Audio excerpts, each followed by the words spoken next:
Once you get to a point where your user experience is getting complex and there's a lot of things to it and you're not sure what works, the negative test is a great first step to say, all right, let's just remove some things and see what happens. Hello and welcome to Experimentation Masters, the leading resource for business experimentation. Join fellow innovators, strategists, and entrepreneurs to learn practical tips, methods, and techniques from world-leading experts in experimentation. Design better experiments, lead with more confidence, and have greater impact in your organization. Now please welcome your host, Gavin Bryant. Hello and welcome to the Experimentation Masters podcast. Today, I would like to welcome Jason van der Merwe to the show. Jason is Director of Engineering Growth at Strava, the popular exercise tracking and social networking service. With more than 110 million users and 8 billion activities uploaded. He graduated from computer science engineering at Stanford University, majoring in artificial intelligence and machine learning, with sub-major studies in mathematics and computational sciences. Welcome to the show, Jason.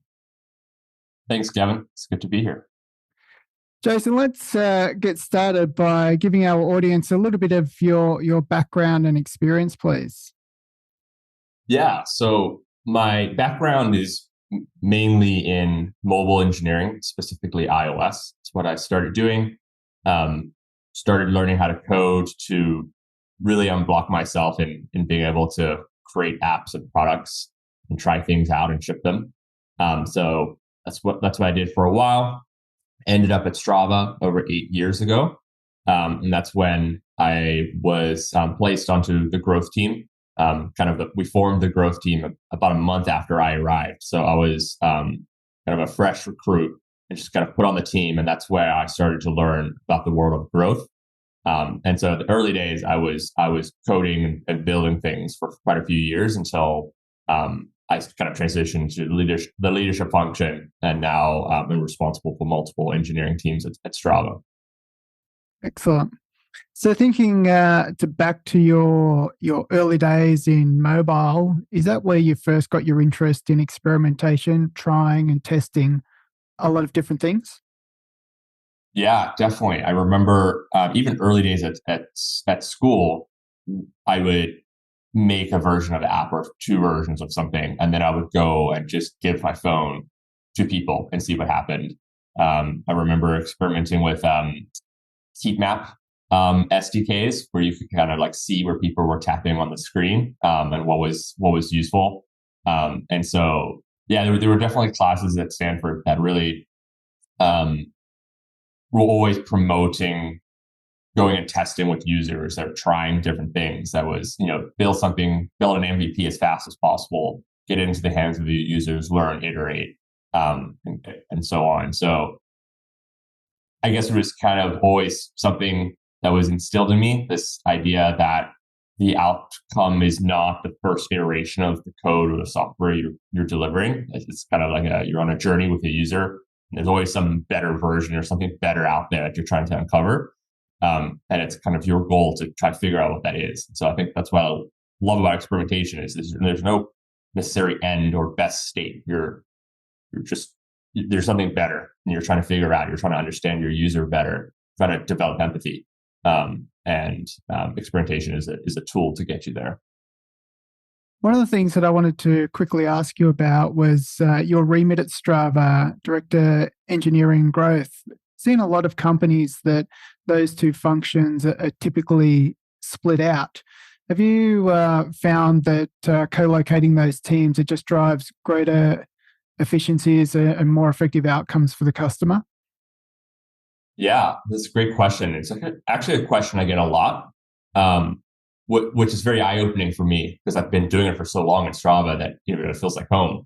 But for us, the way our kind of product org is organized is into two main organizations. There's like core product and then there's growth product. And so the org that I'm responsible for the engineering on is growth product engineering, which includes product management, design, engineering, product marketing, growth marketing, analytics. And so we are organized around cross-functional teams that are highly collaborative, highly cross-functional with many functions, kind of organized around different team remits. So a lot of our teams are around the lifecycle moments. So we have like a new user acquisition team, and then a new user activation team, and a subscriber acquisition team. And then those teams will have folks from every function to allow them to tackle the business problem, like how do you get more new users? How do you retain those new users? Allows them to tackle those problems very holistically versus growth being purely a marketing function or purely a product function, et cetera. Mm-hmm. So effectively like a Tiger team or a SWAT team, where those teams are anchored around the customer journeys and they are able to work and act autonomously to solve all of those customer problems at hand. Yeah, exactly. And this is not a unique thing to Strava. I've definitely taken homage and taken inspiration from other great organizations that do growth at a larger scale. But growth product teams are very much organized horizontally. If you think about it, they don't own just a surface in the product like you might have for a typical vertical product team, right? You might own, like let's say one of the teams that reports to me is the feed. That a team like news or acquisition or news activation, that's very much a horizontal concern where like, what does a user do in their first 7 to 28 days? Where can we apply some work to reduce the friction to increase their experience? And so a lot of the growth teams are very horizontal by nature. So they're working across many different spaces. And so you want that remit to be pretty wide and allow them to go and solve problems. And that's why I think that's one of the coolest parts about as an engineer working in growth is that I've worked on almost every pieces of code as an engineer across the app, because we've worked on like the recording experience or the activity view experience or, the sign up flow or increasing performance of certain APIs so that when you click the sign up button, you get to the app as soon as possible. So you get to work on all kinds of problems because there's no specific like constraints or walls around what you're supposed to care about. You're supposed to care about a kind of a user and business metric. And there's a lot of potential solutions to get to experiences that raise that metric. Yeah, the remit is quite broad for growth, isn't it? Working through that whole user life cycle from acquisition right through to win back, I guess. Yeah, and I think we have a very tight partnership with our growth marketing partners. And what's pretty cool is that to a user doesn't see the difference between an email or push notification or in-app message versus like the product. Everything's part of the product. And there are a lot of tools that we can create, either we've bought or we create internally, and I've written about them, that we kind of give more power to our growth marketing partners to be able to do things without engineering. But at the end of the day, there's always a crossover between those channels that they're working on and the product itself. And to a user, like they don't see the difference between, a coach mark that pops up, somewhere in the app and a push notification or an email, right? It's all just the product experience. And so we work very, very collaboratively on that and kind of don't see it as a marketing concern or a product concern. It's just like a growth concern. Mm. One of the things that I wanted to ask you about is the Strava experimentation journey. You've been working around growth and experimentation for some time now. What's that journey look like over time? Yeah. Do you want to talk about exactly like how we go from an idea to, an experiment that ships? Yeah, let's zoom out a little bit. From what I can see on the web, that Strava's been at experimentation for a few years now. So thinking back to those earlier days, how have things evolved over time? Yeah, so it's a great question. When we started, all we knew was that we should run some experiments, and so. And I kind of said this in a podcast with Sub Club that Revenue Cap that I did a few months ago. When you start out, you kind of just need to learn how to run an experiment and what that means. And unfortunately, it's not as simple, right, as we would like. there's a lot of parts to it. There's just setting up the experiment and getting your cohorting. And then there's the ability to like understand what's happening in each cohort and then actually evaluate the success of your experiment. And then what happens to most folks is, right, you run your experiment and oh, okay, we got a user to do this action more.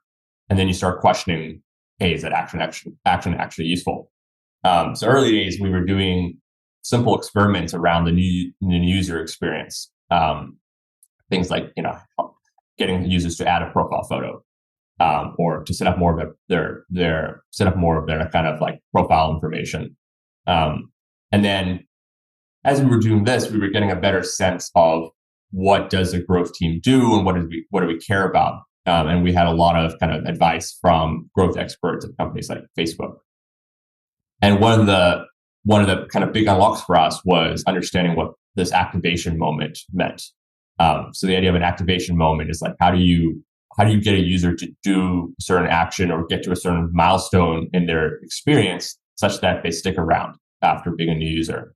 So a lot of people call it the aha moment. Like, what's that moment in your product that the user goes, oh, I get it, I'm going to stick around.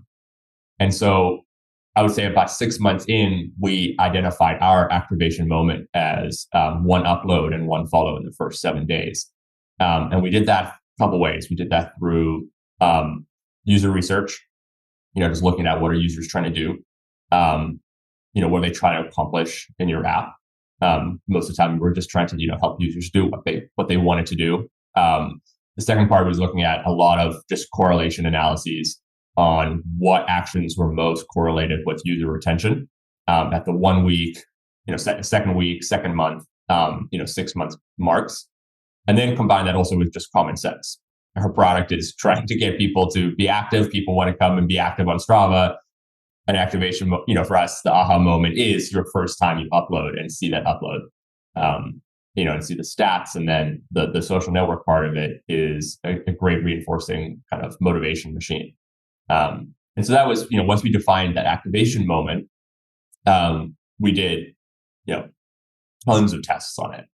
And we started to really get into a flow of, we are trying to reduce friction for users to get to those two steps. And we could kind of divide them into two separate steps in a way, because there was like one upload and one follow. And so we were able to kind of go after those two verticals for a while.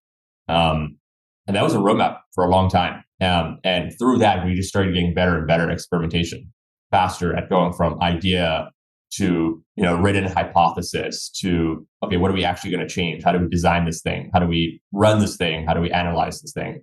And over time, you just get better when you do it a lot. I remember one summer, we always did brainstorms as a team. And I think that's really fun and important to, you take the idea, there's the problem we're trying to solve, and then you generate a ton of ideas around that.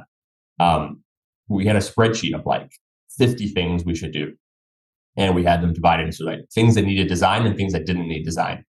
And I just like cranked through those. I was like, how many of these things can I run? These tests can I run? And I remember running into problems of not enough space for more experiments. Like, you need an audience, you need a large enough volume of users to be able to run, simultaneous experiments or et cetera. And I was running out of users to run experiments on. And that was really fun though. You're waking up every Monday waiting to see, hey, has the experiment finished yet? Can we run to the next one? And for us, we still to this day run experiments for about 2 weeks. Mm-hmm. Because Strava is so cyclical in usage in terms of how our users use a product, right? Most people exercise on the weekends. And so we give every user a full 7 days to kind of, we evaluate their actions over a 7-day period, because if you signed up on a Monday, there's a very good chance that you're only going to record your first activity the next Sunday. So we give everyone 7 days, and we need about 7 days of, we want to see 7 days of user cohorts. And so as a result, you need 2 weeks for an experiment. And so, we always wake up on a Monday being like, okay, are we done? What did we learn? What happened? What can we run for the next one? So we did that for a long time. And as you go, you develop a better way of doing just the process of ideation. Okay, we have a test brief. Like, how do we make sure we like are documenting our ideas? So we would come up with a test brief that every experiment had to go through. And we were experimenting on the process of experimentation as we went to try to make it more efficient. Okay, how do we communicate out the learnings of our experiments? And then we would go through various meeting formats. Was it an email at the end? Was it a Google slide deck? Eventually, we kind of ended up on this Google Slides format where every experiment has one slide at the end. It's called like the experiment results. And for about 6 years, we just put a slide into these slide decks and eventually had to make multiple slide decks for each year because there's so many. But it's awesome because I can just go through and be like, oh, we ran an experiment doing this 4 years ago. Here's exactly the one slide. It has the designs, it has the result, it has everything on it. We recently changed that to be in Confluence, which is a lot better kind of just better written up and more information. It's easier to search. But that was a process change that the team really wanted to do, and I was resistant to because I was so used to doing it one way. But so you learn different things, and I think one of the coolest things we learned we built along the way was our internal experimentation reporting framework, which is basically this way of evaluating our experiments. Our data scientists were finding themselves writing the same SQL query over and over to evaluate an experiment. And eventually he was like, let's just automate this. Mm-hmm. So we built this thing, we called it One Ring, because he was a big Lord of the Rings, still is a big Lord of the Rings fan. And so one ring to rule them all. And so he wanted one SQL query to rule them all. And so we have this thing called One Ring now that allows us to just, any experiment you have, you just go on the webpage, plug in your experiment name, and it shoots out every single metric that we care about in the company. Is about 250 of them. And so again, just along the way, you start to get better and better at these things. And now we're running hundreds of experiments in a much more automated, sophisticated, fast way. But there's still a lot that we can improve. There's a lot we need to build and get better at, et cetera. Yeah, it seems like quite a natural and organic process that when you encountered friction points in your experimentation flywheel, that you address them through a process change or automation or tech. So yeah, it's an interesting way that it evolved there. One of the things that really stuck out to me was you mentioned early on in the piece that experimentation is hard, it's difficult, it's challenging, but it just comes down to doing sets and reps to build that experimentation muscle to become more effective and more efficient of it, which was really interesting and a good message for the audience. One of the things that you've mentioned a couple of times to this point is that whilst you've figured out how to develop a culture of experimentation and scale out within Strava, you've also consulted those within industry, other growth teams, high-performing growth teams. Who are some of those other organizations that you've learned a lot from? Yeah. So it's always so great to learn from people who have gone before you, especially larger companies where concerns around like how do you actually set up a lot of people to do this become interesting. So Dropbox is a company that I know several folks there, and I would consult with them and just ask them questions. All the times during interview processes, as we're interviewing engineers or product managers from other companies, I would make sure I had enough time just to ask them questions. And I remember asking someone at Twitter who was interviewing for a role, like, hey, where's your localization team set up? How do you go through, during like adding a new language? Like, how does that look like at your company? And I was always have to be very cognizant of like, okay, you only have 2 minutes to ask them a question. You're supposed to be interviewing them. But it was always so interesting to hear from any of these big companies, Pinterest as well. I spent quite a bit of time with John Egan at Pinterest. He has a great growth blog. He's an engineer background. He's now at Lyft.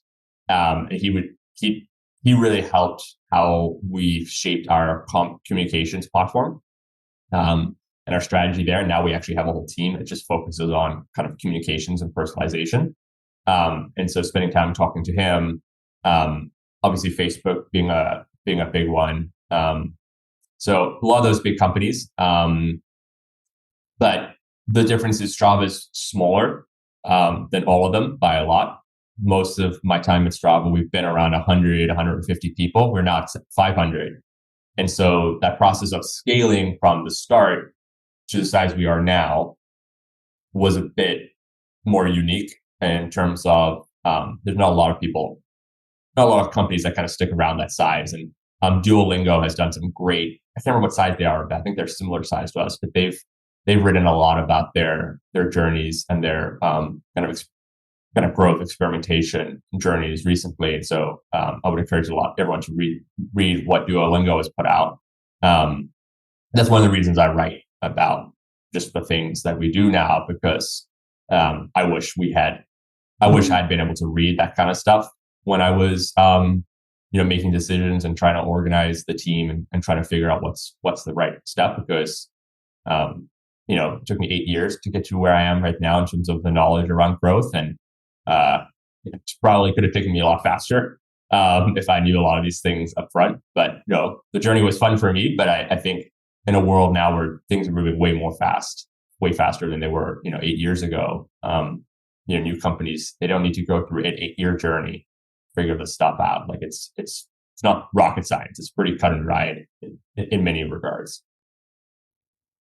Let's talk a little bit about Strava experimentation culture that you mentioned in the early days, that experimentation was somewhat challenging, but over that journey, you're now performing hundreds and hundreds of experiments.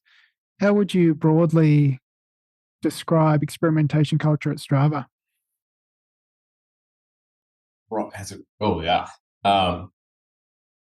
Experimentation is a tool that we use to measure changes in our product for users, right? It's not the goal.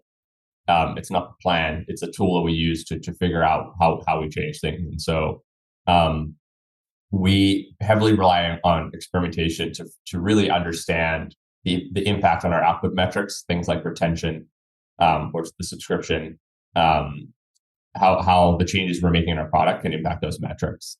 And so many of the things we do, we wrap them in an experiment, whether it's a new comms or email campaign versus, a new checkout page or reducing friction. If we can test a performance change, like an API performance change, we can. If we can't do that, we will. Doesn't always make sense.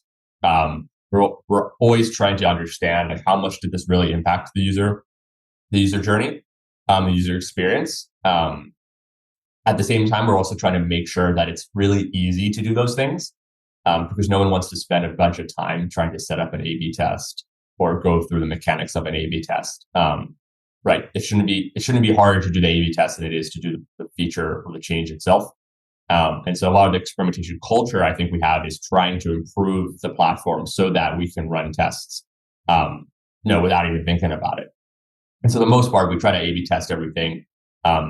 There are things at Strava that are very difficult to A/B test because of the network effects, right? You have a social network experience. And so there's things we run into that's, to me, I'm like, oh, that's so easy. That should be so easy to test. And then someone explains it and I'm like, oh, yeah, it's really challenging. Like, for instance, video, when we came out with video in our feed, you have both the uploader experience of video and the viewer experience. And A/B testing that, or A/B testing the viewing experience, the uploading experience. What if you upload something you can't view? There's just all these complications around, like, how do you A/B test something with network effects? But other than that, we try to A/B test as much as possible, again, to measure the changes that we're seeing.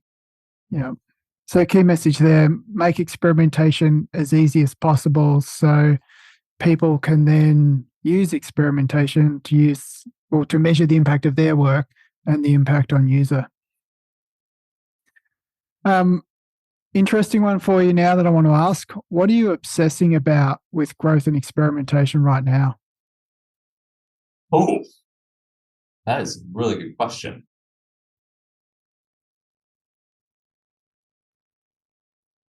The first thing that comes to my mind with that question is I think this input to output metrics relationship that is quite puzzling and challenging. So what I mean by this is, there's your output metrics are the big lofty metrics at your company. It's like the subscriber, it's your subscriber numbers, it's MAU, it's churn, it's those the kind of the big numbers. And input metrics are the ones that you've defined along the way that kind of point to you hope kind of leads to changes in output metrics, right? So that might be number of times you visit the feed. For us, it's like upload, or could be as like particular and a step and journey, like accepting contact sync or accepting the push notification ask, right? So input metrics are defined around specific steps that you want the user to take at different moments, and ideally your input metrics map to your output metrics in a causal way, right? So let's say for subscriber retention, we care about, did they view heart rate data, right? And we think, all right, viewing heart rate data is a great input metric. If that goes up, then subscriber retention will go up. You start to identify these potential causal relationships through correlative analysis, right?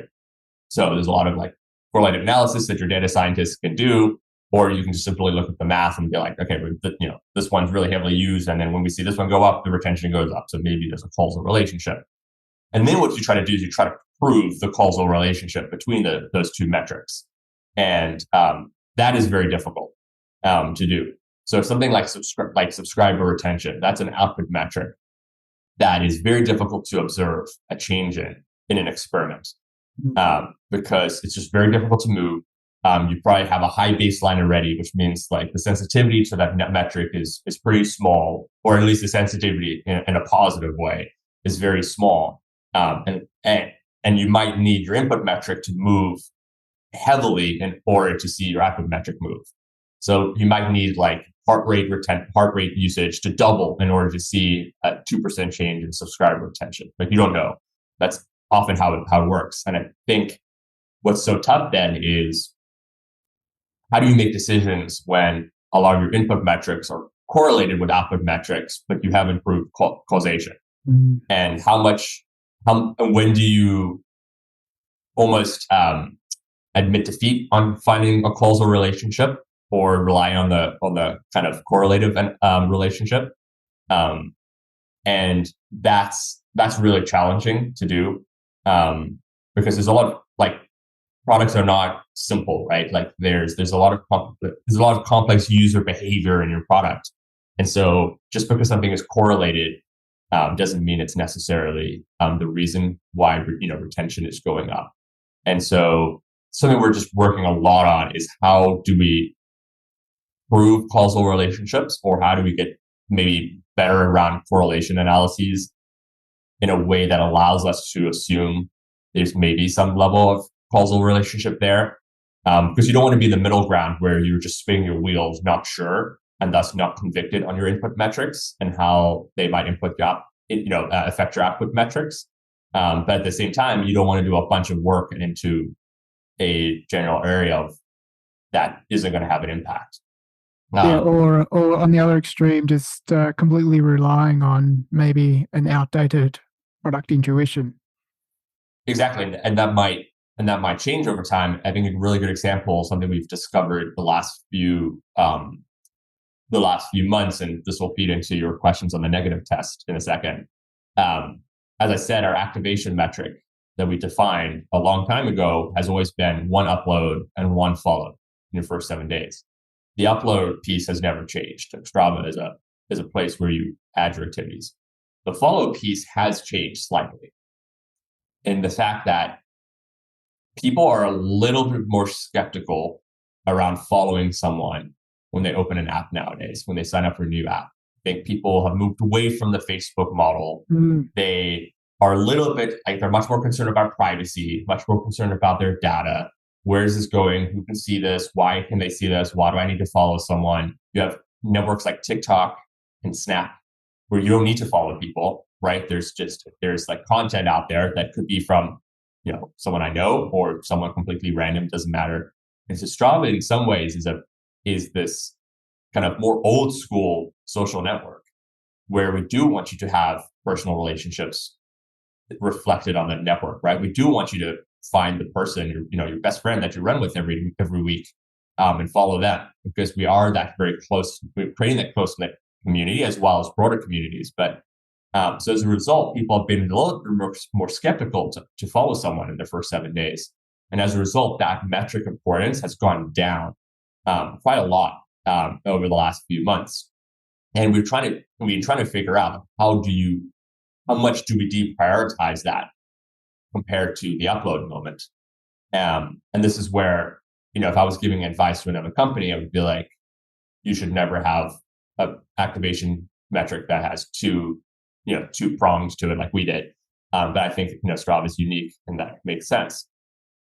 And so one of the things we've been doing is negative tests to try to prove causal relationship. And this is where, if you're trying to figure out, does this input metric matter to my output metric? Negative tests are very helpful. And so what I mean by that is we have kind of added friction or removed the ease of finding friends on Strava for some new users to see how does that impact retention. So we removed the ability to find some friends as the several steps in onboarding, and we saw, okay, follow rate went down. How much did retention go down? Because sometimes it's really hard to make a metric go up and then see does your output metric go up, right? You don't know if you're going to be successful in that, but you can make your input metric go down. You always have control over that. It's pretty easy to make an experience that's worse, or just remove the ability to do that. And we did see a change in retention go down, just not as much as we expected. And so we saw a lot less sensitivity between follow rate and retention than we were expecting, and actually slightly different on Android and iOS. iOS is a lot less of a relationship there. And so that was kind of an interesting insight, because that has changed from several years ago. And that was a kind of a little bit of an unlock for the team that focuses on new user activation. The unlock for them was, okay, we're going to focus on the upload moment more for users in their first 7 days. And we'll kind of focus on the community building as a later stage in the user journey. Okay, let's talk a little bit more specifically about negative tests, and nice segue there. What are some of the circumstances or scenarios that you've experienced when it's good to perform a negative test? Right now, we use them a lot. Actually, there's always tests popping up that I in our experiments review meetings, and I'm like, oh, you guys are removing another test or something I built. So it's kind of on brand right now to remove stuff that I did in a negative test. I don't think it's about me, but I'll take offense anyway.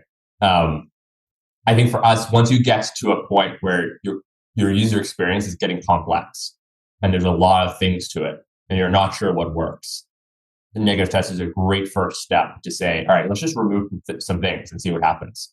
So one of the growth marketing teammates on the user activation team, she was wondering, all right, how much does our email series work? And it was funny because I was writing my article at the same time that she was having she was contemplating doing this. And in my article, I referenced an early test we did 6 years ago, where we did remove our new user email onboarding and saw no impact. And she did the same thing and was also seeing similar things recently on, hey, this doesn't have as much impact on metrics I care about and we care about. And so she redesigned with her teammates. She redesigned that experience, and the new emails we have now are performing incredibly. Yeah. It's really impressive. I'm surprised how well they're doing. But she first had to say, all right, let's potentially throw away what we have. Let's see, does it actually make a difference?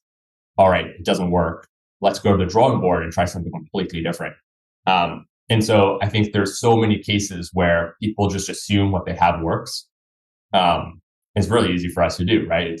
We see it, we might like it might look beautiful, and we go, okay, this works, and this is how it should be. So that's a great opportunity to remove stuff. And we, the folks on the team right now have done a really good job at questioning everything.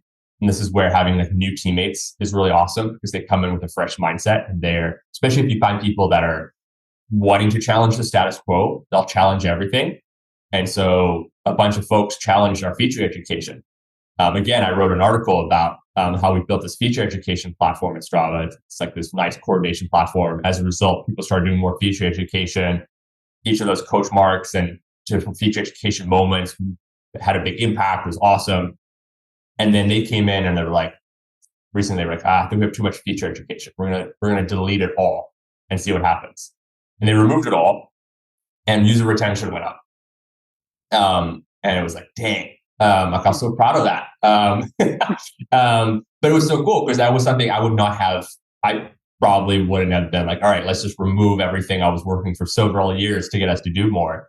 But they were right in the sense of piece by piece, we were adding feature education, and individually they were having an impact and useful. But at a certain point, you kind of overshoot the runway and you do too much. And because you don't build product all at once, you build it piecemeal over time. You never have the opportunity to test everything versus nothing. And so a negative test is a great tool to test everything versus nothing, kind of in retrospect. And so right now, there's a lot of negative tests happening before we do additive tests. It's like, okay, let's just strip this down, see where we're at, and then build this back up. Because if you strip it down and things are better, then you have a simpler starting point, right, to build from than if you try to build complexity onto complexity. Yeah, I like the example that you gave with the email onboarding flow, that was an opportunity there to further amplify the experience and to increase retention, even though that the existing process was sound and it works. So yeah, it allows you to rebaseline, take stock, and then to be able to provide a further enhanced experience. And things change, right? So the new emails we have now will probably cease to be as impactful in a few years. We'll have to do the same thing. Things just, it's the entropy in a system, right, will only ever increase, right? Things decay over time. And so I think one harsh reality about experimentation, or just generally growth work as a whole, is that you're doing a lot of work just to keep things at the same impact that they are right now. Like, you can't just build an onboarding experience that has, let's say, results in 50% new user retention in the second week and expect that to stay the same in a year's time. That metric is going to go down over time on its own. Everything will decay. Your metrics will decay. Your user experience will decay if you don't touch it. And so a lot of the work you're doing is simply to keep metrics level and ideally keep metrics going up.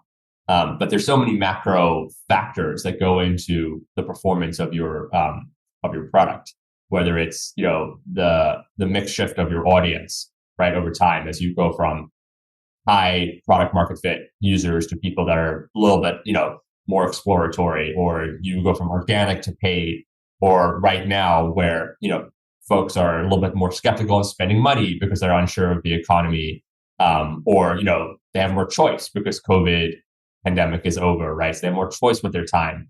So they may want to spend less time in your product. But there's so many factors that change that you have to constantly be evaluating the performance of your product and the experiences. And so sometimes just keeping a metric level is actually impressive and a really tough thing to do. So thinking about the negative test, was there any resistance in the business within the product and growth teams when this was first floated? No, I think it came very naturally or organically. Trying to kind of actually give ourselves data to make decisions on. Strava, in many senses, has always had a lot of people who really want to be data driven. I think there was a little bit of resistance on the first email negative test. It was kind of like, it's a little bit like, hey, these things are cool. They always look beautiful. Strava's design and branding has always been awesome. They look great. What's your problem with it? And also seemingly like not that important. Like, why would you want to turn off, let's say emails? And so there can be a little bit of resistance on that. But other than but for the most part, not really. one of the most impactful negative tests we ran that's in my article is around our performance of our kind of APIs, feed APIs, and just the general loading start time performance. And I don't think there was a lot of resistance there because, again, we really wanted to understand the impact on retention that performance had. And this was the only way to do it. There was no other way to really easily do it. I think we started to do negative tests around like subscriber revenue, which I have done by mistake in the past. There would there would probably be a lot more resistance, because you have to be very thoughtful around how you do experiments that result in a loss of revenue. So, for instance, like we did this whole new onboarding flow, I don't know, 4 or 5 years ago, where we took away the subscriber kind of upsell in the onboarding flow and decided to put that later somewhere else. So it wasn't really like a true negative test, but effectively it kind of was a negative test because we removed this screen entirely and saw, our trial accepts go down. And I hadn't exactly told the revenue folks that cared about that. I hadn't really predicted how much this would go down. And so they weren't the happiest, understandably.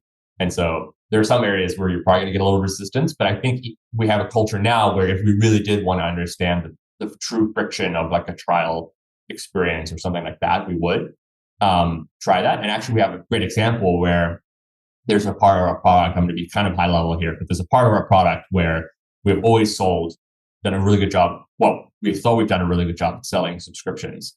And we decided to do a negative test and basically turn them off, and turn off a lot of different kind of upsells and just general feature education in one spot, but including trials. And we saw trials go up as a result of turning them off entirely.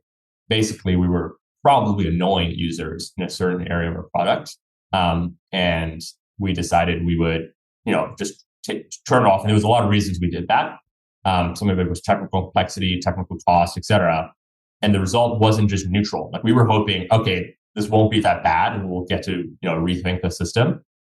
Not only was it not neutral, it was positive. Like we actually sold more subscriptions because we took away a subscription upsell, right? And that was an amazing learning. That was very counter to a lot of what we had thought. And so, but again, it was really cool that the culture there, from folks from our kind of comms product team, as well as our, CRM team, were really down to try this. And so, props to all of them for being open to this. As far as the execution of those the negative tests are concerned, are you still applying the same sample sizes, durations, and statistical rigor, given that it is, an A/B test of sorts? Yeah. So the statistical tests are all done automatically in one ring. So you just run it and it tells you, is this, basically we use p-value. So is this stat sig or not stat sig? And how many days stat sig is it? So we typically wait for 2 days at a 95% confidence interval. So that's automatic. It's great. Don't have to do much. And you can see, has it gone in and out of stat sig over time, or has it basically leveled out? So that's cool and really easy to do. Depends on the part of the product in terms of how long we run the test for. If it's something in the feed with so many users in the feed, we can run something for a day probably and get enough volume. We still typically will run things for mostly at least a week, so that we get, the usage from Monday all the way through Sunday of the product. But we don't always have to do that. Next question was really around, can a test be too negative? You mentioned that people need to be treading carefully around revenue-orientated experiments, but do you think there's some areas people need to be wary or maybe off limits? Yeah, for the most part, I believe really heavily in like teams and individuals can make decisions, use their judgment and discernment, and they'll figure things out. And we make mistakes as humans. It's part of our DNA, right? And people learn a lot. People learn from doing, right? It's not like I read some book and was like, oh, now I know experimentation. Like everything I know is because I did it wrong the first time or multiple times, right? So negative tests, I've done them wrong multiple times. And people have to kind of go through those journeys themselves. And I think that, that makes people smarter. They have more, stories under their belt. They have better judgment and discernment. So for the most part, I believe in a lot less like rules and procedures around what people do, because I didn't have that. I figured out eventually. I think people we hire now are much smarter than me, so they learn these things a lot faster than I did. And me, it's kind of the give a person a fish, right, or teach them to fish analogy. So even on the revenue side, like people will learn. The best thing I can do is create a framework and safety net so that we have really great observability, right? If we run a test that hurts revenue metrics, we'll know within a few hours. So we've run tests where we try something and been like, uh-oh, we're a day in and this is not looking good. Turn it off. And, the impact of that is small. And then you learn. And I think, again, go back to the meta point of what the point of experimentation is. The point of experimentation is a tool to learn.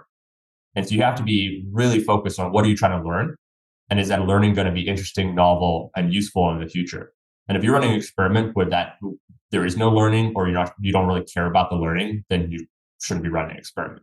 But if you're trying to change something and do a negative test with a very clear learning of, I really wonder what's going to happen to the user experience if we remove X or Y or whatever, and that learning will help you make more decisions and more projects in the future, then there's a value to that, right? And that value has some monetary, value to it.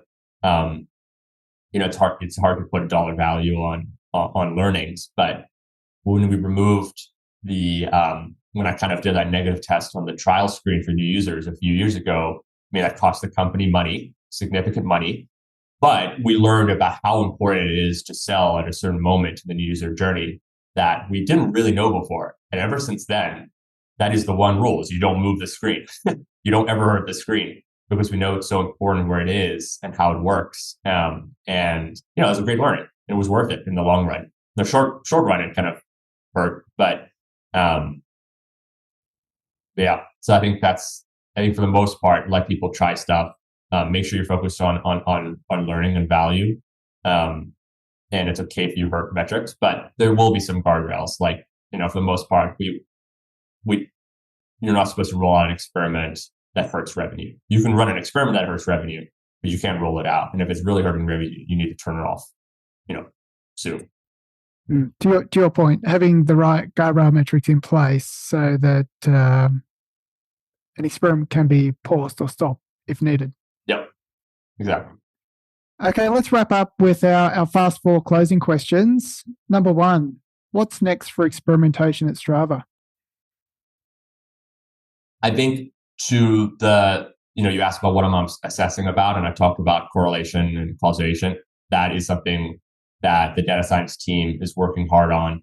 How do we get better at understanding that relationship? There's a lot of ways you can do that through modeling, through negative tests, through historical data. So we're looking at all kinds of different avenues to try to give us a better sense of how do we understand that relationship. So I think that for us would be a huge unlock, because then we will have a great framework in place to allow us to move rapidly at input metrics without worrying about output metric relationship every time. And that just speeds you up, because you're not questioning your own metric, you're not questioning the value of your work. So I think that is probably the next big step for us. And I think maybe a minor step that we're constantly doing is just improving our experimentation platform itself. We have a team that gets to work on it. And so it's just improving the tooling around it to reduce friction for our own users, internal users. Number two, what's the most important lesson you've learned about experimentation? It's a great question. I would say is that you are probably wrong. When I say you, I mean talking to myself there. Like, I am probably wrong in what I think is going to happen here. and someone else is probably wrong. Like we're wrong more often than we're right in many cases. And over time, you develop intuition and understanding and context based on repetition. So you start to get much better at it. But even then, like the one time the one or two times you're wrong can often be you're very wrong. And so trying to just constantly check your assumptions at the door and allow for as many ideas as possible from your team is really important. And I think experimentation kind of culture is a really great inclusive culture for people to work in, because it's the idea is saying like, we all have assumptions that are probably wrong about this, and everyone's ideas are welcome because we want to think about this problem from many different angles. And so whether you're straight out of college, whether you are a designer giving feedback on performance, or engineering giving feedback on a email, all those ideas are valid. We may not be able to test all of those ideas, but we want to hear those ideas. We'd like to ideally test as many different ideas from different angles. And I don't mean anarchy. I mean thoughtful brainstorming. But some of our most successful experiences have come from places where you wouldn't expect that to come from. And so right now there's almost like a little bit of a running joke and growth at Strava, where I will announce whether I would bet on yes or no on this test, whether it will work or not. And then most of the time, like half the time, I'm wrong. So I'll just be like, all right, I would bet against this experiment working, and then it works. Or I bet this is going to work, and then it would be wrong. And so I think it's just, check your assumptions at the door, and you're probably wrong, and that's okay. And try things and be willing to do something new. Yeah. Working around growth, product experimentation, it requires a great deal of humility, doesn't it? And if you don't have it, it will be created for you. Okay, number 3. What are you learning about right now that we should know about?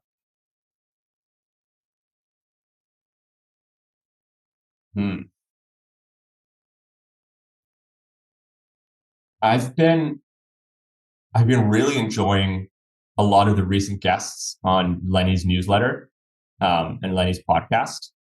Some of these kind of leaders of these big organizations and big products over time, and how they think about their products, the usefulness. I think really interesting to hear from, I think his name is Scott, who is the head of product and strategy at Adobe.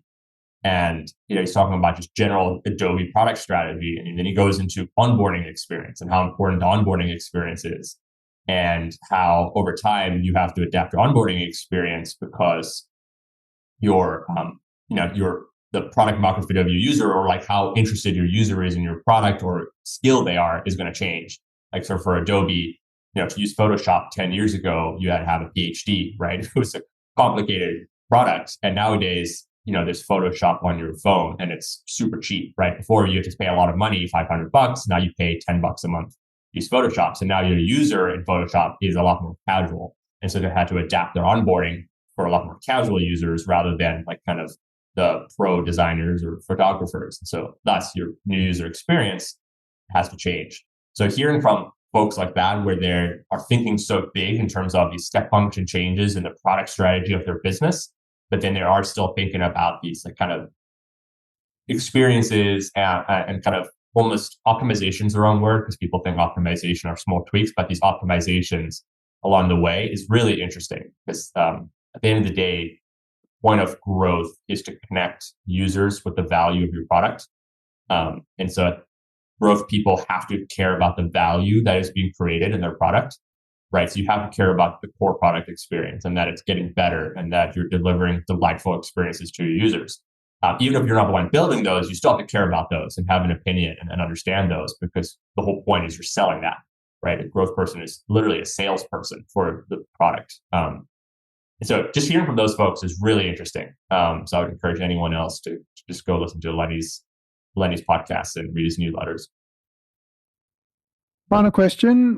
What are the top 3 books or resources that you recommend to our audience? You just touched on Lenny's newsletter and then Lenny's podcast. Is there anything else that you're reading or listening to at the moment? No, I mean, I think, there's a lot of a lot of people who just write about growth. So Lenny's newsletter is a great overall one. John Egan has a website where he blogs about similar kind of growth things that I do, that he's done it at a really high level. So a little bit more on the engineering side. So he'll go into, he'll just talk about like the importance of certain types of metrics, or he'll go into how to set up your email servers to make sure that you're not getting blocked, things like that. So he goes across a very wide span of topics, which is really cool. And then I think behavioral psychology is really important in the growth world. And so I love Freakonomics, the podcast, just to listen to, because I think just learning about how humans think and work and care about, that will apply to your product at some point. So I love the Freakonomics podcast just to learn about different topics. And so it's not, specifically always growth or product focused, but I think it's a great one. Excellent. Let's leave it there. Jason, thank you so much for your time today. Really appreciate you having on the pod. Yeah, thanks for having me. That's all from this episode of Experimentation Masters. Just one more thing before we say goodbye. We can use your help to keep improving the show. If you have any feedback or suggestions for future episodes, you can email at gavin@firstprinciples.ventures. Visit firstprinciples.ventures for show notes, resources, and information. If you enjoyed this show, give us a share on social media. Make sure that you subscribe so that you don't miss an episode. Experimentation Masters. Lead with more confidence.